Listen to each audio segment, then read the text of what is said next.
They said, "Stay in the lounge, Grandma. We'll come back for you after check-in." I nodded, because that's what you do when your son speaks in that rehearsed, too even voice reserved for children, customer service reps, and the elderly. You comply. You don't argue, not because you agree, but because you've long since learned that asking why only leads to sighs, glances, and behind-your-back apologies you're never meant to hear. The chair they left me in wasn't comfortable. It was angled oddly beneath a dim skylight across from a vending machine whose blinking light flashed like a dying heartbeat. A child 2 seats away kicked his feet in protest, while a woman next to me balanced a cup of soup and her phone never looking up. I had arrived early. Of course I had. I packed 3 days before, folded everything just so, even laid out my jewelry, simple earrings, my wedding band, and a silver locket with no photo inside. I didn't know why I packed the locket. Maybe habit. Maybe hope. Lisa had called it a family trip. Said it was her way of making memories, as if the first 20 years of birthdays, babysitting, and casseroles didn't count. Matching t-shirts for everyone, bright yellow with block letters. Mine said, "Vacation Nana." The lettering made me feel like a mascot. At TSA, Lisa made a face when I brought trail mix in my carry-on. She whispered something to Adam I wasn't meant to hear, but I caught the word extra. Adam didn't respond. He hadn't responded much lately. Not to my stories, not to my offers to help, not to me.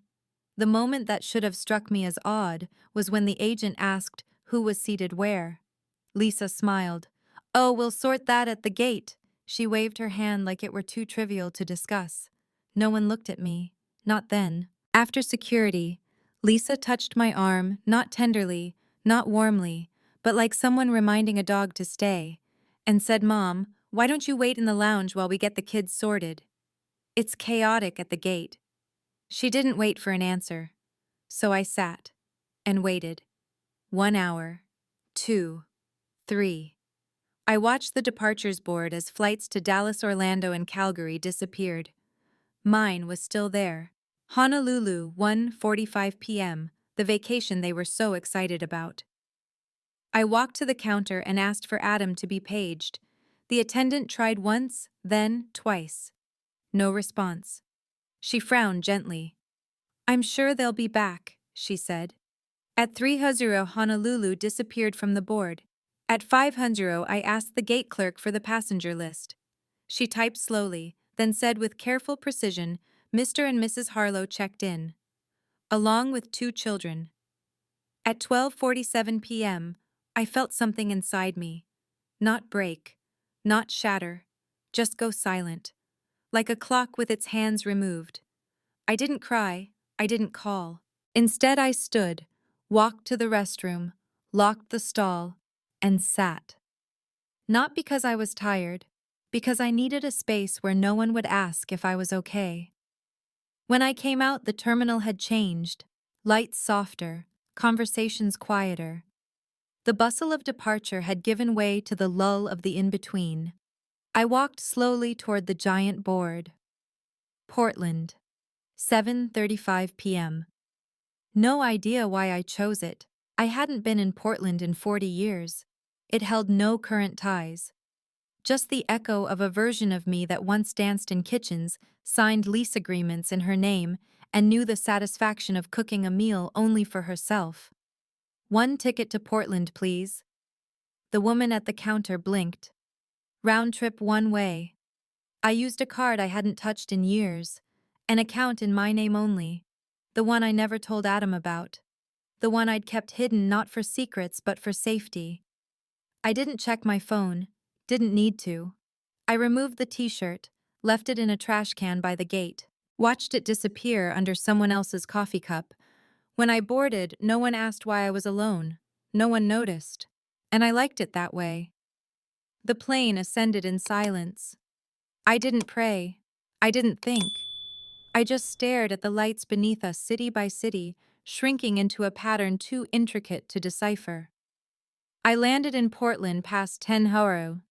The airport was smaller than I remembered, or maybe I was just smaller. I didn't rush. There was no one to meet, no arms outstretched. just the night. I stepped outside.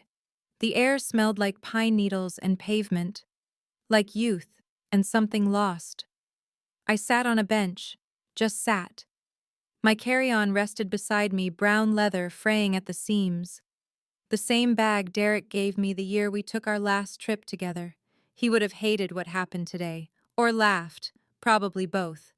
Inside my wallet, $84 cash, 2 cards, 1 photo, and a yellowed scrap of paper with a single address, 1849 Quinn Street.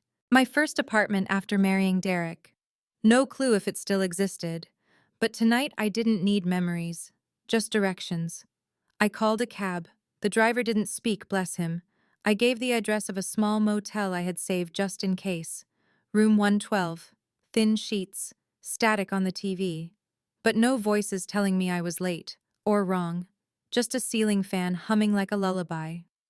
I lay down in my clothes, eyes open, mouth closed. For the first time in a long time, I wasn't waiting for anyone. And for the first time in my life, that felt like freedom. Morning came without urgency. I didn't wake to an alarm or someone shouting down a hallway. I woke because my body had rested. Imagine that. Outside the window, the world looked damp and gray. Clouds hung low, brushing rooftops like they were apologizing for staying too long. I sat at the edge of the motel bed, staring at the carpet. Somewhere beneath the frayed patterns and cheap detergent scent, I realized something quietly radical. I didn't owe anyone an explanation. I made motel coffee. It was terrible, but it was mine. I drank it slowly, standing by the window, watching a woman in a blue coat walking her dog across the parking lot. She looked about my age, maybe older. She moved stiffly but with purpose, and I remember thinking, she doesn't look lost.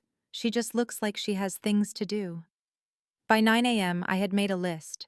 Not a formal one, just scribbles on the motel notepad. Breakfast, somewhere warm to sit. Look for room listings. That was it. No goals about reconciliation or making someone understand. Just breakfast and warmth. I walked to a nearby diner, the kind that still had laminated menus and coffee mugs chipped at the rim. A teenager with tired eyes handed me a menu. She called me Hon, which I hadn't heard in years without irony. I ordered eggs, toast, coffee, paid in cash, tipped well. On the way out, I noticed a corkboard by the door: room rentals, part-time jobs, dog walkers, someone offering piano lessons to polite children only. One index card caught my eye. Room for rent, quiet older lady preferred. $450 month. Shared kitchen, no drama. Call Joyce, block letters, no frills. I took a picture. That afternoon I walked 6 blocks. My legs ached. My hips muttered complaints. But I felt something steady me with each step. I didn't know if it was courage or stubbornness. Maybe both. I called. Hello? The voice was gravel on pavement. I'm calling about the room. Pause. How old are you? 77. Good. Old people are quiet. Any pets? No. No boyfriends. I laughed once. Not since Reagan. You smoke number, come by at 5. Don't be late. 1841. East Sycamore. Blue house. Bring cash. She hung up. At 4:45 I stood outside the house. Paint peeling. One gutter sagged. A wind chime on the porch made a clinking sound like spoons in a sink. The door opened before I knocked. A woman stood there in house slippers and a sweatshirt that said, "Not today, Satan." "You, Martha, I am." She stepped aside. "Come in. Let's see if you're a pain in my ass." The house smelled like onions and fabric softener. Clean, lived in. Not tidy, not staged, just real. She pointed to the stairs. "Rooms up there. You pay weekly, 150 nones. No checks, no whining. You get 3 strikes." I didn't ask about the strikes. I just followed her. The room was small. A single bed, a window facing a tree, a chipped dresser, and a nightstand with a lamp shaped like a cat. It wasn't much. It was perfect. "I'll take it." She looked at me sideways. "You just ran from something, didn't you?" I didn't blink. "No. I walked." Joyce smirked. "Even better."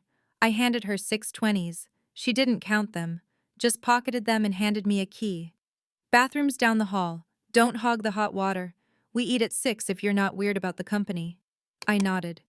She turned and shouted down the stairs. Franklin, stop licking the toaster. That night, dinner was grilled cheese and tomato soup from a saucepan that had seen decades of service. We didn't talk about families or pasts, just soup temperatures and the best way to butter bread. She didn't pry, and that alone was a gift. Before bed, I unpacked 3 changes of clothes, a small bag of toiletries, my medication, and a paperback novel I'd never finished. I placed them in the dresser slowly with care, like each object deserved to be seen again. When I lay down, the bed creaked beneath me. The house made unfamiliar noises, floorboards settling, wind shifting outside, Joyce humming somewhere downstairs. No one texted. No one called. I didn't check. The phone stayed off. Quiet was no longer punishment. It was peace. The next morning, Joyce was already outside pulling weeds. She wore sunglasses and an old bathrobe. Franklin the cat followed her like a shadow with whiskers. You sleep? She asked without turning. I did. Good. The ones who don't usually leave in a week. I made coffee in the kitchen, found a chipped mug with a faded daisy on it. It fit my hand as it remembered me. The day stretched before me like a soft rug, nothing demanded, nothing withheld. I walked 3 blocks to a corner cafe I'd noticed earlier. A sign in the window read "Help Wanted, Morning Shift." No flakes, no phones, just work. Inside, a short woman in an apron was yelling at the espresso machine. I'd like to apply, I said. She looked me up and down. You got experience. I raised 3 kids, managed a household. I can carry 4 plates and never forget a face. She squinted. Trial shift tomorrow, 6 to 11. You don't show up early, don't come at all. I smiled.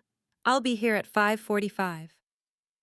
When I got back, Joyce was on the porch with Franklin sipping something dark from a chipped wine glass. Get the job, she asked. Almost. Trial shift. She grunted. Don't let them push you around. I won't. She raised her glass. To women who don't wait anymore. I clinked my mug of lukewarm coffee against it. Not because it was pretty, but because it was true. The next morning I was up before the sun. The room was cold, but I didn't mind. I moved with the kind of precision you earn over decades, quiet steps, deliberate motions, no wasted energy. I ironed the only blouse I had that still held a crease, brushed my hair back. Lipstick in a muted red, just enough to remind myself that I still existed in color. By 5:30, I was on the sidewalk, the air sharp enough to sting. The cafe was still dark when I arrived. A man with flour on his sleeves and a pencil behind his ear unlocked the door and gave me a nod. Didn't say a word. I liked that. The kitchen smelled of burnt toast and effort. I tied my borrowed apron and waited for direction. At 6:02, Heather walked in, the same woman from yesterday, holding a large coffee and a clipboard. She looked at me like she was checking for excuses. I didn't give her any. You're early, she said. You told me to be. That was the whole exchange. She walked me through the setup, how the register worked, where the mugs were stacked, which regulars liked their eggs runny, and which ones complained for sport. Don't smile too much, she said. They think it means you want to chat. The first wave hit at 6:30. A construction crew, 2 nurses, and an older man in a tie who read the paper like it was his religion. I moved more slowly than I used to, but steadily. My hands remembered the rhythm of coffee pots, the balance of plates. One man raised an eyebrow when I brought him his refill before he asked. Where'd they dig you up? He said, not unkindly. Same place they store the good china, I replied. Back shelf, out of reach but still useful. He laughed, left a $5 tip. By 9, I found a rhythm. The kind of rhythm that isn't about speed but knowing exactly what's needed before it's said. I wasn't invisible here. I wasn't somebody's burden, obligation, or background character. I was the woman who kept the coffee coming and the plates clean. That was enough. At 11 Huzro, Heather handed me a towel and said, Wipe the counters. I did. She watched, then nodded once. You want mornings Monday through Friday, 6 to noon. Minimum wage plus tips. No health, no drama. You good with that? I'm better than good. She poured herself a refill but didn't offer me one. You got kids? She asked casually. I had a son. She looked up. He's still around. I shrugged. Somewhere between Honolulu and wherever guilt doesn't reach. She didn't push, just took a sip and said, You're hired. I walked home with sore feet and something unfamiliar in my chest. Pride. Joyce was weeding the front path in socks. Franklin batted at a leaf as it owed him money. You make it? She asked without looking up. I did. Told you. No one wants to hire teenagers who sleep until noon and forget orders. Old women show up. I smiled. That night we ate microwave burritos and watched a documentary about whales. She didn't mention the job again. She didn't need to. Before bed, I sat at the window with my feet propped up, the old paperback open on my lap. I didn't read, just watched the streetlight flicker across the sidewalk. No messages. No calls. I hadn't turned my phone back on since the airport, and I didn't miss it. Instead, I thought about what time I needed to leave to make the 5:45 arrival again. I set an alarm not because I feared to oversleep, but because I liked the idea of planning something for myself. The next week moved like honey, slow but sweet. I worked my shifts, learned the names of the regulars, and figured out that Heather liked her egg sandwiches with mustard, but wouldn't admit it. Arthur came in on Tuesday, gray windbreaker cane in one hand, curiosity in the other. You're the one who knows how to make real coffee, he asked. Just don't ask for foam art, I replied. He chuckled and took a seat near the window. He came back on Wednesday and Thursday. Didn't say much. Read the paper, left exact change and a folded napkin each time. On Friday he lingered. Told me about his late wife. 46 years together. She collected bird figurines and once swore she saw a fox in their backyard, even though they lived in the city. He said I reminded him of her. Not in looks. In the way you look at people like they're more than noise. I didn't know what to say to that, so I poured him a second cup. Heather saw the exchange. You letting him flirt, she teased. He's letting me exist, I said. She didn't respond, but she gave me an extra cookie from the jar by the register. On Sunday, I rested. No apron, no register, just my old novel and the sun. Joyce was on the porch in a worn-out sweatshirt humming something that might have been a hymn or a threat. You lasted a week, she said, not impressed, just stating a fact. I might last too. She nodded. Franklin likes you. That's half the lease. Later that night, I stood in front of the mirror. I looked, well, not younger, not transformed, just intact. And that was more than I expected. I hadn't rebuilt my old life. I was quietly, stubbornly building a new one, with tired hands, sore feet, and a heart that despite everything hadn't forgotten how to start again. My first paycheck came in a thin paper envelope. Heather didn't make a speech, just slid it across the counter at the end of Friday's shift and said, "Spend it on something that doesn't apologize for being yours." I didn't open it right away. I walked home with it pressed between my fingers, feeling the weight of what it meant. Not the amount, $74.26 after taxes, but the fact that it was earned with no one's name above mine. No shared bank account. No automatic deposit into a household that wasn't mine. Just my name on the corner, Martha Harlow. Joyce was watering her plants when I came in. She didn't ask about the envelope, didn't peek. She just handed me the mail and muttered bills and lies. Then she disappeared inside. One envelope was from a local phone provider. Another was a flyer for a hardware store. The third was blank. No return address. Just my name in familiar looping script. I knew that handwriting. Kieran. The only one who used to sit next to me at family dinners even when there was space elsewhere.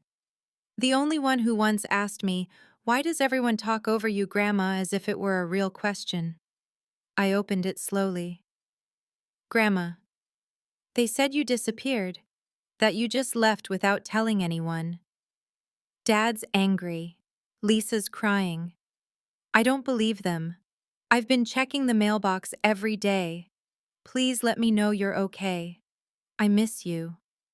Kieran. There was a number at the bottom. Not the old one. A new one. Probably private. Maybe even paid out of pocket. I didn't call. Not then.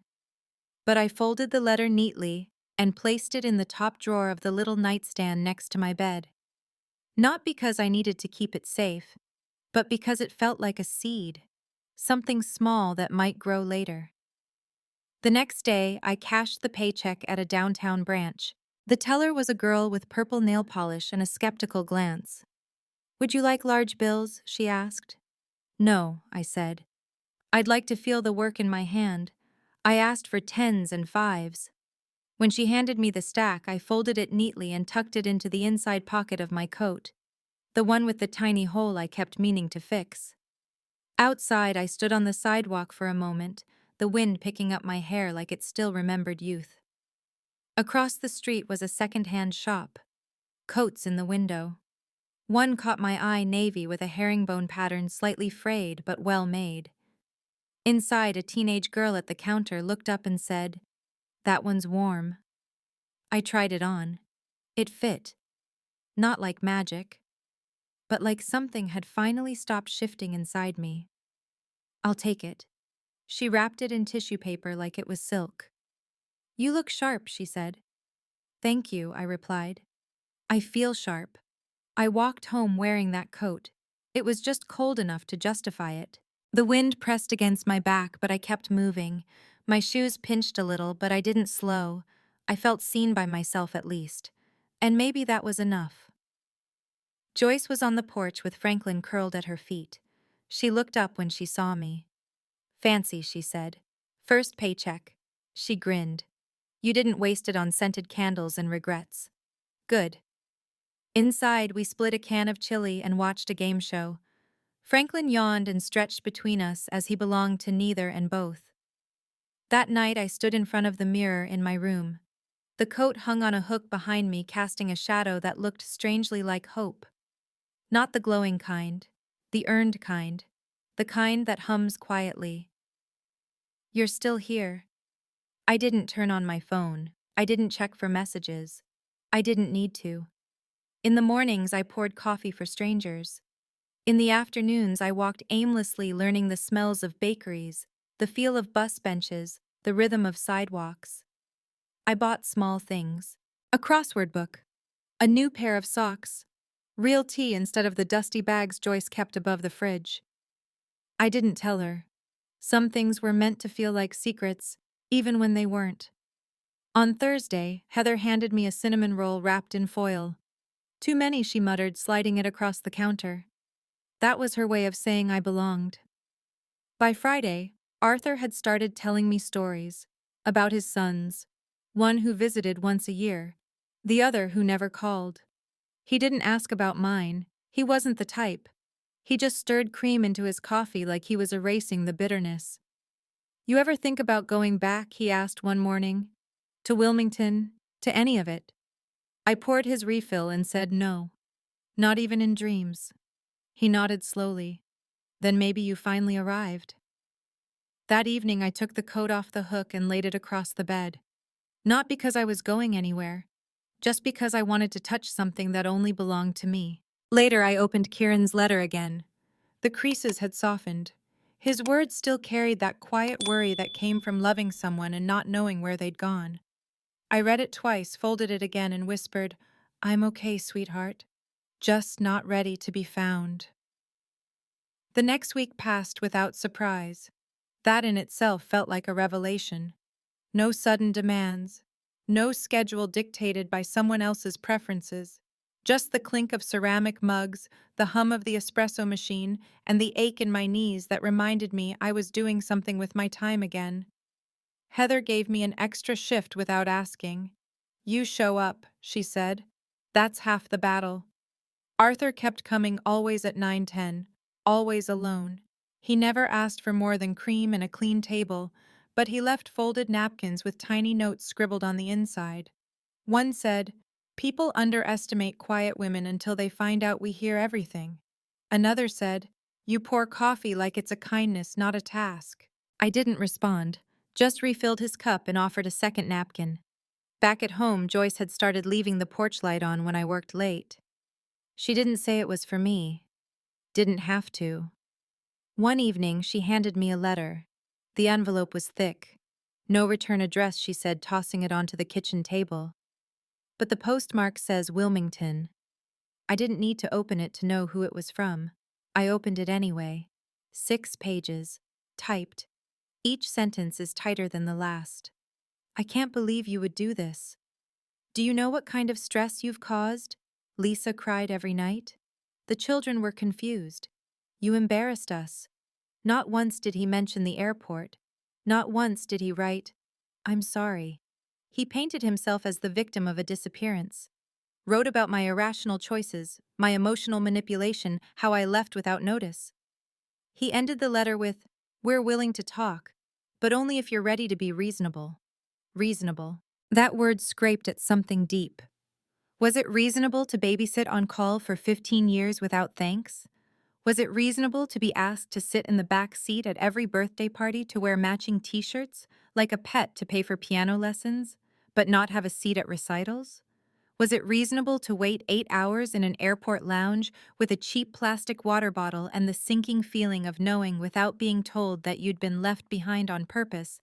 Joyce didn't ask what the letter said. She poured me tea and turned the news volume down. Storm's coming, she said, nodding toward the window. It already came. That night I didn't sleep, not because I was upset, because I was awake. Fully, sharply awake. I rose early and made toast, spread it with marmalade Joyce insisted was overpriced. Franklin perched on the windowsill like a sentry. At 8:03 a.m., my phone came on for the first time in weeks. It vibrated like it had been holding its breath.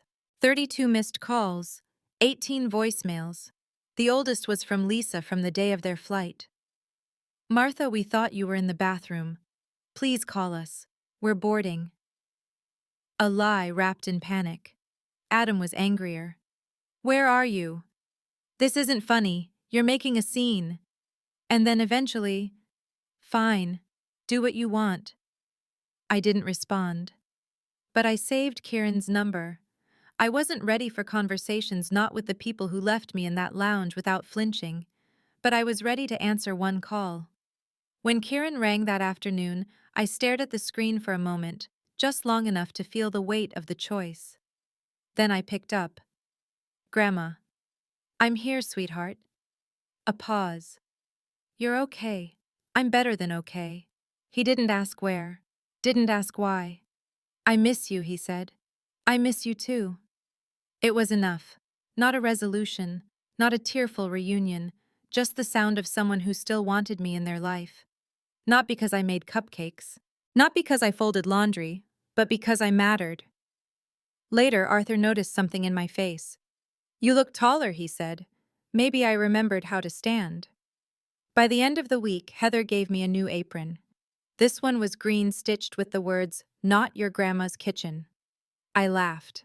A real one, deep and unfiltered, the kind of laugh that doesn't seek permission. That night, Joyce asked, You gonna write him back, Adam? She nodded. I shook my head. I'm not angry anymore. I'm just done. Fair. Then she passed me a wine glass with lemonade and added, To women who stop explaining themselves. We toasted. Not to endings, but to edits. Because this version of me wasn't new. She'd just been waiting. The letter sat in the drawer for 3 days. I didn't reread it. Didn't need to. It had done its job, confirmed what I already suspected.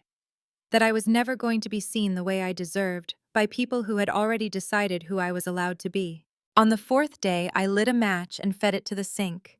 Page by page, flame by flame. The smoke curled upward like a blessing. Joyce walked in mid-burn, squinted once, and said I'd have used the fire pit. More satisfying. I smiled. I'll keep that in mind for next time. At the cafe, Heather offered me the Saturday brunch shift. It's chaos, she warned. I've raised 3 kids, I replied. Chaos is where I learned to breathe. She snorted. Suit yourself. The shift was brutal. screaming toddler's syrup on the floor, a short-circuited griddle that hissed like a threatened cat. But I didn't flinch. I poured coffee, cleared tables, and ignored the ache in my back. There's a strange clarity in service. You stop thinking about your hurt because you're moving through someone else's need. It wasn't noble. It was survival with a name tag. Just before noon, I saw a face at the window. Sharp jaw, high cheekbones, dark eyes I recognized. Lisa. She stood for only a second, coat too tailored for the drizzle eyes scanning the cafe like she was hoping not to see me. She didn't come in, just turned and walked away. I didn't follow, didn't even pause. I finished pouring cream for table 6 and went back to clearing dishes. Later, when I turned on my phone, there were 3 new voicemails. The first was from Lisa. "We think we saw you. Please, just call. Adam's worried." The second was Adam. "If this is about punishing us, it's gone too far." The third, Kieran. "Grandma Mom's acting weird. I think she's in town. Just be careful." I stared at the screen until it dimmed. The past has a way of sniffing you out just when your back is finally turned. That evening, I sat on the porch with Joyce. The air smelled like wood smoke and wet pavement. She didn't ask what happened. Instead, she passed me a blanket and a glass of warm apple cider. "They're looking for you," I said eventually. She nodded. "You going to let them find you?" "No." "Good." She didn't press. That was her magic. The next morning, I wrote a letter. Not to Adam, not to Lisa. To Kieran. Just 1 page, ink on paper. "I'm safe. I'm okay. I'm not angry, just done waiting. You are the only one who never made me feel like an afterthought. If you ever want to visit, come alone." I mailed it with a stamp that had a goldfinch on it, the kind of bird that sings even when no one's listening. On Thursday, a man in a suit showed up outside the cafe. Heather spotted him through the window and narrowed her eyes like a guard dog catching a scent. He stepped in cautiously, removed his sunglasses. "Are you Mrs. Martha Harlow?" I set the pot of coffee down. "I am. My name is Derek Sorensen. I represent Adam and Lisa Harlow. They've asked me to check on your well-being and your current circumstances." I folded the towel in my hands. "My well-being is excellent. My circumstances are private. And there's nothing here for you." "They're very concerned," he said carefully. "They'd like to make sure you're not under duress." I laughed. Short, sharp. "I've lived under emotional duress for 20 years, Mr. Sorensen. It looked a lot like birthday parties I wasn't invited to and Christmas cards I wasn't thanked for." He blinked. "I'm not a pet they forgot to pick up. And I don't need a rescue from the freedom I finally earned." He cleared his throat. "If you'd just consider, I've considered enough." I walked past him, untied my apron, and stepped into the sunlight without looking back. Arthur was waiting outside. "You okay?" he asked. "Yes," I said, steady. "Because I'm not going to let anyone convince me I'm not." That night I wrote one more letter. To Lisa. Just 3 lines. "I know what you did. I know what you didn't say. I'm not angry. I'm not coming back. Take care of your own life." I finally started mine. I mailed it with no return address, just a Finch stamp and enough silence to fill a decade. Lisa showed up on a gray Thursday. I didn't need to be told. I felt it the moment she stepped into the cafe. Heather was restocking the pastry shelf when she froze and said, "You've got a well-dressed problem at table 2. I didn't turn. Didn't need to. She stood by the chalkboard menu, coat perfectly pressed, hands tucked into her sleeves like she was afraid they might shake. She looked out of place, too glossy, too curated, like someone had dressed for control, but forgot what humility looked like. I didn't approach her. I finished stacking mugs, topped off Arthur's coffee, checked the register tape, let her wait. She lasted 5 minutes, then walked over to the counter slow like a student asking for a redo. "Martha," she said. I raised an eyebrow. "I'd like to talk." "You're talking now." She flinched. Privately, I nodded toward the back booth. "Take a seat. I'll be right with you." She slid in, perched like she wasn't sure how to sit without a script. I joined her with a glass of water and nothing else, No excuses, no coffee. She cleared her throat. I didn't know Adam sent that lawyer. Didn't stop him. She folded her hands. We panicked. At the airport, the kids were loud. The line was long. We thought you were behind us. 8 hours, Lisa. She looked down. You didn't call. Didn't ask a gate agent. Didn't even page me. Her voice was quieter now. I didn't think you'd leave. I didn't. You did. The silence between us stretched. Then she slid an envelope across the table. I'm not here for anything. But Kieran, he misses you. He's been asking questions. Adam's furious, but Kieran's not like him. I didn't open the envelope. Didn't need to. He doesn't need a middleman. He knows how to dial. She nodded. Her voice dropped to something almost honest. I wasn't trying to replace you. I just didn't want your shadow in every room. I stared at her. You should have asked me to step back. Not disappear. She blinked hard. I stood. I'm not your shadow, Lisa. I'm my person. And I finally remembered how to be one. I left her there, coat buttoned too high, still trying to rehearse a better version of the truth. Back at home, Joyce was making stew. The kitchen smelled like garlic and salt. Franklin batted at an onion she'd dropped. She finally showed up. She did. Joyce didn't ask for details. She just passed me a wooden spoon. You stir. I'm tired. We ate in silence, comfortable and worn in. The kind of silence that feels like a hand on your shoulder. Later on the porch, Joyce asked, You going to see them? No. What about the boy? I smiled. Kieran's different. I'll see him. On my time. That night I opened the envelope. Inside a photo. Kieran as a boy laughing in my lap, smudges of mud on his face, tulips blooming behind us. Tucked inside a note in his handwriting, I remember. I always remembered. 5 words, that's all. But they held more truth than any 6-page apology. The next morning I stood in the kitchen and watched the kettle boil. The steam rose in quiet curls, and I thought about the word cut. Not the violent kind. The clean kind. The kind that frees you from something that never fit. I walked to the bank later that afternoon. Mari, the teller with the purple nails, smiled when she saw me. I'd like to make a transfer, I said. From which account I gave her the number of the private one, my old account.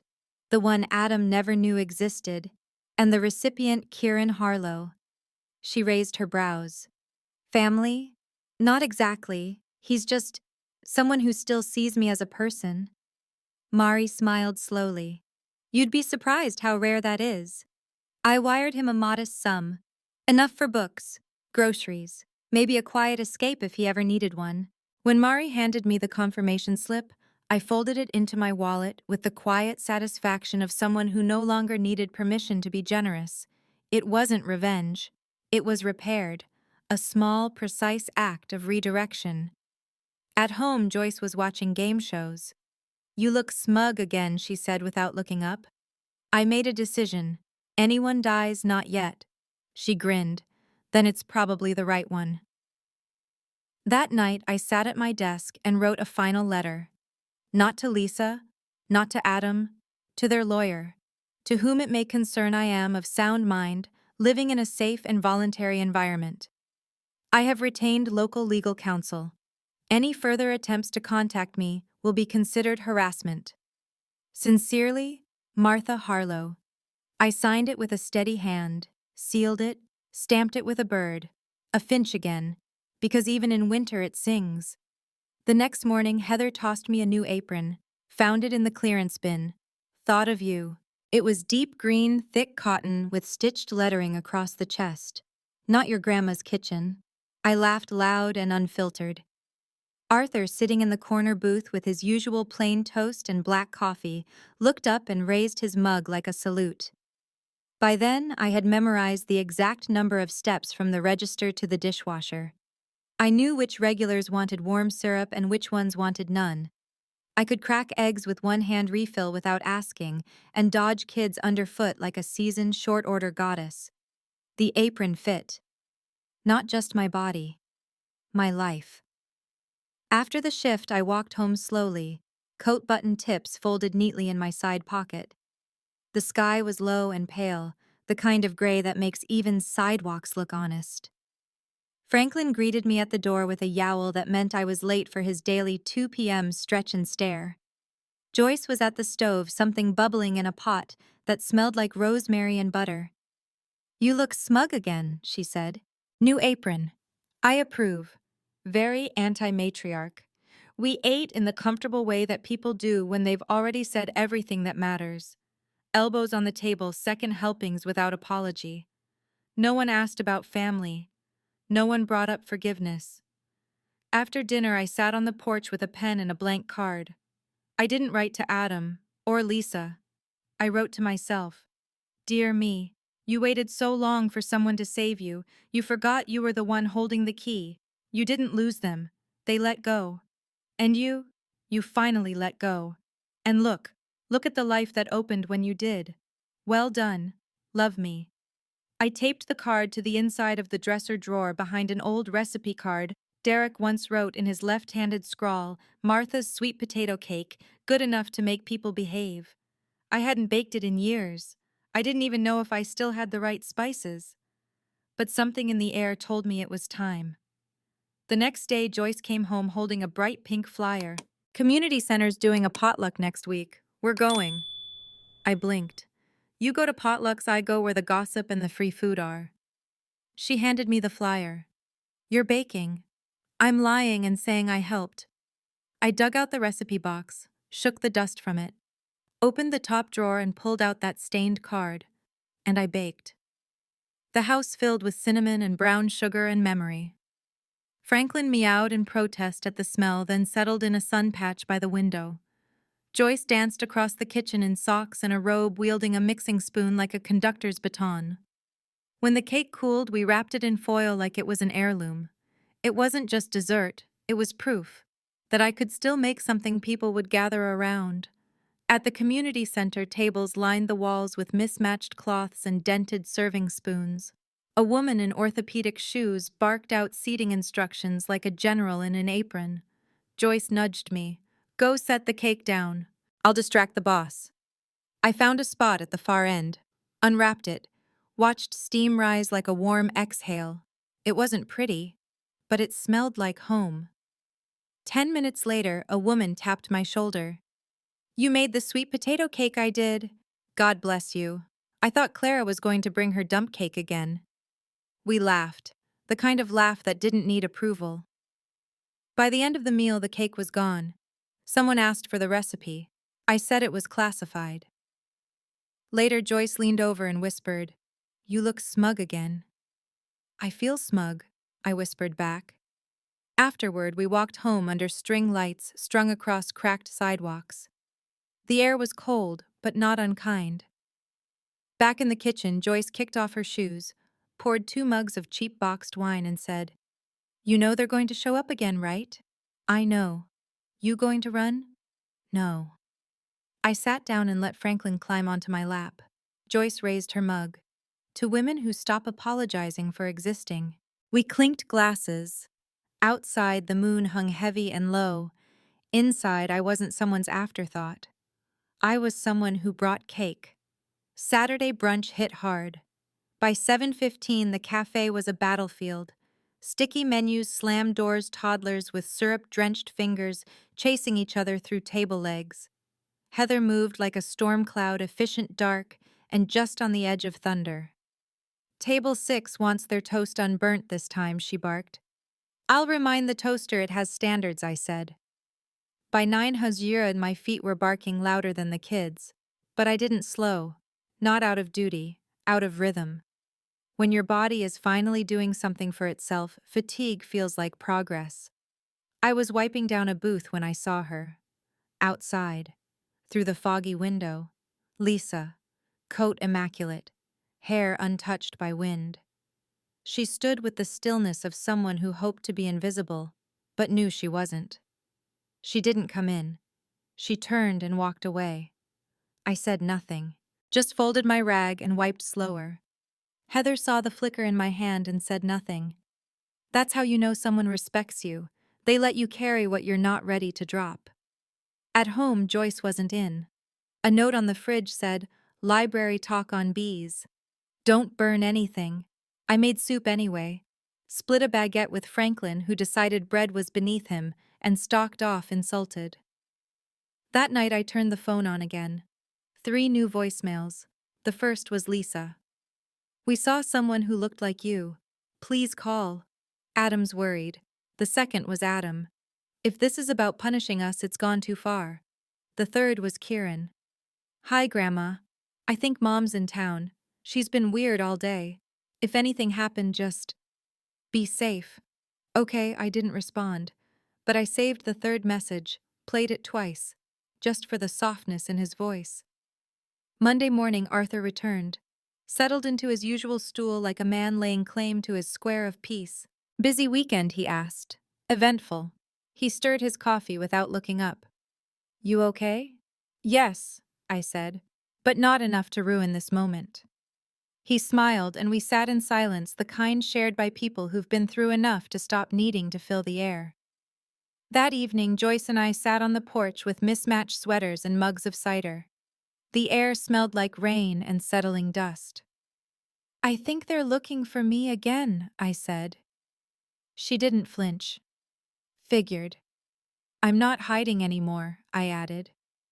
"But I'm not inviting them in either." She passed me the mug. "You still healing?" I nodded. "But the hiding was nice while it lasted." She raised her glass. "To women who stop asking for permission." I toasted back. Not out of the agreement, out of gratitude. The next morning I wrote a letter. Not to Adam, not to Lisa, to Kieran, pen on thick cardstock. No return address. "I'm safe. I'm okay. I'm not angry anymore. Just awake. You're the only one who never saw me as an errand in someone else's day. If you ever come to Portland, bring books and a quiet heart. Leave expectations at the door." That afternoon, Joyce surprised me. She held out a flyer for a community trivia night. Marcia and Terry invited us. "I'm the smart one and you're the emotional support." I chuckled. "Only if they ask questions from before 1990. They do. They're old like us." We went. And for the first time in years, I laughed without thinking about how I looked doing it. No one asked about my family. No one hinted at obligation. They just passed the chips and whispered answers across the table like we were all part of something that didn't need an apology. On the way home, Joyce asked, "You feel like yourself again?" I shook my head. "No, I feel better." Because I wasn't returning to an old version of me. I was creating something new. With each boundary, each letter was not sent. Each time I chose silence over justification. That night I lay in bed with the window cracked. The street outside was quiet, but not still. Somewhere in the dark, a life I used to know was searching for a version of me I no longer was. Let it search. I wasn't lost. I was home. Friday morning came too quickly. I'd barely had time to wash my best blouse when Joyce asked, "You dressing for someone?" I didn't answer, but I did iron the collar twice. At 10:02 a.m., I stood outside the Red Fern Motel Room 12. Kieran opened the door before I knocked like he'd been standing on the other side, hand on the knob, heart in his throat. He was taller now, hair longer, face sharper, but his eyes, those were the same. "Hi, Grandma." "Hi, sweetheart."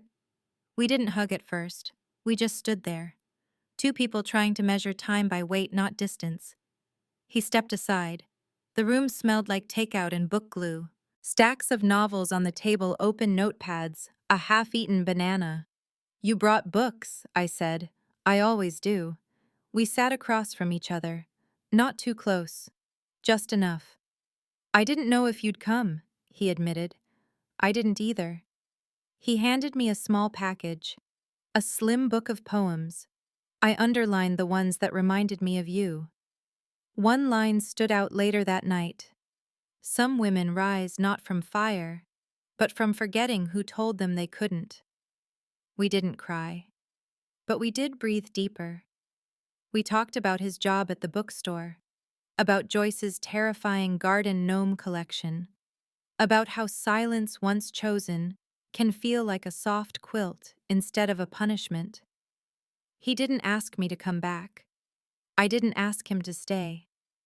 Before I left, he hugged me like a man does when he's still a boy around you, fierce but unsure if he has the right.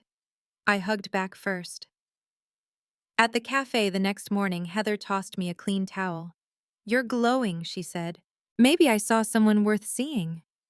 Arthur raised his mug from the corner booth like he always did. Like I was the sunrise, or at least the woman who remembered how to pour with a steady hand. After my shift, I walked home slowly.